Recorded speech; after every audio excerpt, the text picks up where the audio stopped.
As online classes में आपका स्वागत है बच्चों।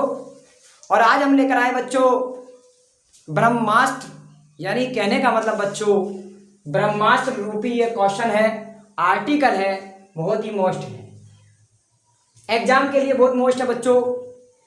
यानी हम इसको ब्रह्मास्त्र रूपी कह सकते हैं बच्चों। तो आइए जो आज का हमारा क्वेश्चन है भौतिक विज्ञान में जो मोस्ट है बोर्ड एग्जाम के लिए आर्टिकल, उसको देखते हैं। तो आज का आर्टिकल है बच्चों प्रतिरोधों का समांतर क्रम संयोजन।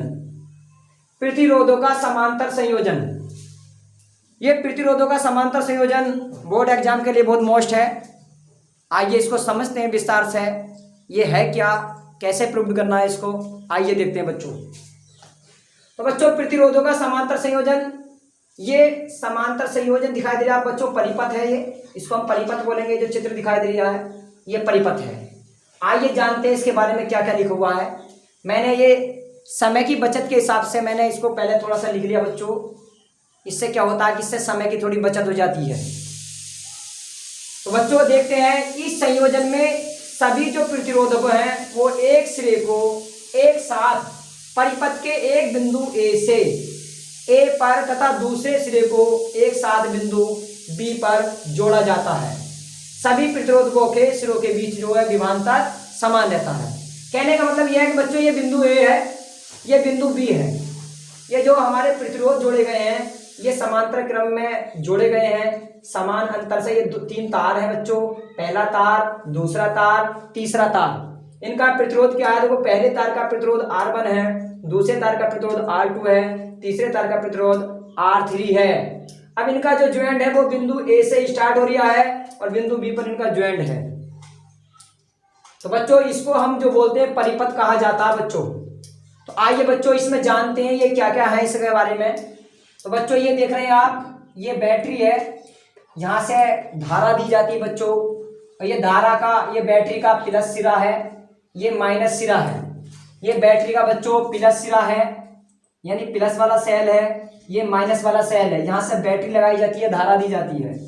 और ये बच्चों दिखाई दे रहा है ये कुंजी होती है, जिसको हम चटकनी कह सकते हैं, कुंजी कहा जाता है विज्ञान की भाषा में। तो बच्चों ये बैटरी है, यहाँ से धारा जाती है, ये धारा यहाँ से आई निकल के जा रही है बच्चों। और ये धारा यहाँ गई, यहाँ जाने के बाद बिंदु ए पर आई। अब बिंदु ए पर आने के बाद ये जो धारा है ना बच्चों, ये तीन तारों में अलग अलग बट गई। यहाँ तक तो आई बिंदु तक, और बिंदु से क्या है ये धारा इधर को I1 हो गई, इधर को I2 हो गई, इधर को I3 धारा चली गई। ये I1 जा रही है यहाँ पर, और ये यहाँ से I2 जा रही धारा, ये यहाँ से I3 जा रही है, और यहाँ जाकर फिर एक साथ ही मिल गई बिंदु बी पर। फिर यहाँ से देखेगा तो ये I धारा बन गई, ये ऐसे आई, इस प्रकार से आई, ये माइनस सिरे पर जाकर खत्म हो जाती है। तो बच्चों जब धारा चलती है ना प्लस सिरे से माइनस सिरे की ओर जाती है, यानी प्लस सिरे से आवेश माइनस सिरे की ओर जाएगा। इस बात को समझ गए होंगे बच्चों। अब यहाँ पर देखेंगे ये जो पहला प्रतिरोध है R1, ये पहले तार का प्रतिरोध, ये R2, ये R3, ये पहले तार का प्रतिरोध, ये दूसरे तार का प्रतिरोध, ये तीसरे तार का प्रतिरोध बच्चों। अब पहले तार पर धारा I1 है, दूसरे तार पर धारा I2 है, तीसरे तार पर धारा I3 है। लेकिन देखा जाए बच्चों इस दशा में प्रत्येक तार पर जो होता है बच्चों विभव समान होता है, यानी प्रत्येक तार पर बच्चों विभव समान होता है। इसका विभव देखा जाए बच्चों तो इसका विभव भी बच्चों B होगा, इसका विभव भी B होगा, इसका विभव भी B होगा। यानी तीनों तारों के जो प्रतिरोध है इन पर जो होगा वो समान विभव पाया जाता है। ये समांतर संयोजन में होता है। तो आइए बच्चों हम देखते हैं। बच्चों एक बात ये भी समझें कि जो I धारा है ये यहाँ तक तो आई थी बिंदु ए पर, यहाँ के बाद ये I1, I2, I3 में बढ़ गई है। तो कहने का मतलब यह है कि I का जो मान होगा टोटल वो I1 plus I2 plus I3 के योग के बराबर होगा। तो बच्चों हमने लिखा माना R1, R2, R3 तीन प्रतिरोधकों को बिंदुओं ए व बी के बीच समांतर क्रम में जोड़ा गया है। ये हमने परिपथ से लिखा है बच्चों। अगर परिपथ बनाना जान गए, इसको समझ लिया, तो हमें सारा इसी से ही लिखना होता है। तो हमने लिखा बच्चों इनकी धाराएं हमने मान ली क्रम से। धाराएं क्या है? जैसे R1 की धारा है, जो R1 पर प्रतिरोध R1 पर धारा I1 हो गई, प्रतिरोध R2 पर धारा I2 हो गई, प्रतिरोध R3 पर धारा I3 हो गई, हमने इसको लिख दिया बच्चों ताकि समय की बचत हो जाए। तो बच्चों आइए अब इसका देखते हैं गणित कैलकुलेशन कैसा होता है, जरा समझेंगे बच्चों। तो हमने निकालना है यहाँ से यहाँ तक इसका पूरे परिपथ का समांतर संयोजन देखना बच्चों, पूरे परिपथ का समांतर संयोजन। तो हमने लिखा, हम जानते हैं बच्चों, हम जानते हैं, क्या जानते हैं बच्चों, कि I बराबर होता है I1 plus I2 plus I3। कहने का मतलब यह है कि टोटल जो धारा होगी I वो तीनों धाराओं के योग के बराबर होती है, क्योंकि तीनों तारों में जितनी धारा जाएगी टोटल वो I के बराबर होगी। कहने का मतलब यह बच्चों, अगर ये 10 एम्पियर है ना, तो यहाँ पर जाने के बाद ये 10 में से ही बटेगी तीनों तारों को, तो तीनों का जो मान होगा धाराओं का योग वो I के बराबर होगा। ये हमने लिखा बच्चों। अब हम बच्चों ये भी जानते हैं ओम के नियम से, क्या है ओम का नियम।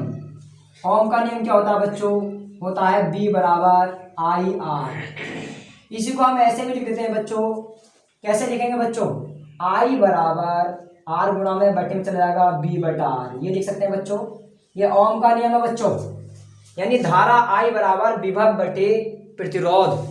हम क्या करेंगे बच्चों, I1 का मान निकालेंगे इसकी सहायता से, I2 का मान निकालेंगे, R3 का मान निकालेंगे, I3 का मान निकालेंगे बच्चों। I1 I2 और I3 के यहाँ से मान निकालेंगे बच्चों।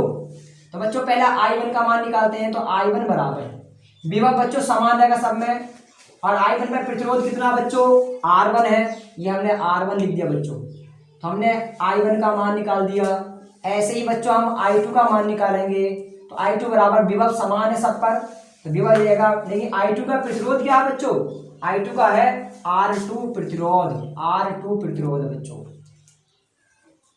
I2 धारा कितनी है, B बटे R2 होगी बच्चों।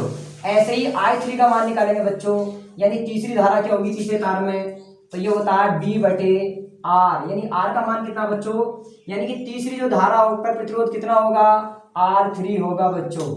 तो बच्चों ये समझ में आया होगा I3 का मान, I1 का मान, I2 का मान कैसे निकाला है, इस बात को समझ गए होंगे। आइए अब तीनों ये चारों मान हम इसमें रखते हैं। तो बच्चों I का मान रखते हैं, कितना बनेगा B बटा R बराबर I1 का मान कितना बच्चों B बटा R1 प्लस आ गया बच्चों। I2 का मान रखेंगे B बटा R2 प्लस I3 का मान रखेंगे बच्चों तो B अपॉन R3। तो बच्चों ये हमने I का मान रखा है बच्चों, I का मान है B बटा R, ये हमने रख दिया B बटा R।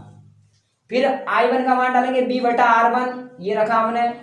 फिर I2 का मान डालेंगे यहाँ पर B अपॉन R2, ये लिखा। I3 का मान रखा हमने इस प्रकार से, ये हमने मान रख दिए। आइए बच्चों चलते हैं B बटा R बराबर।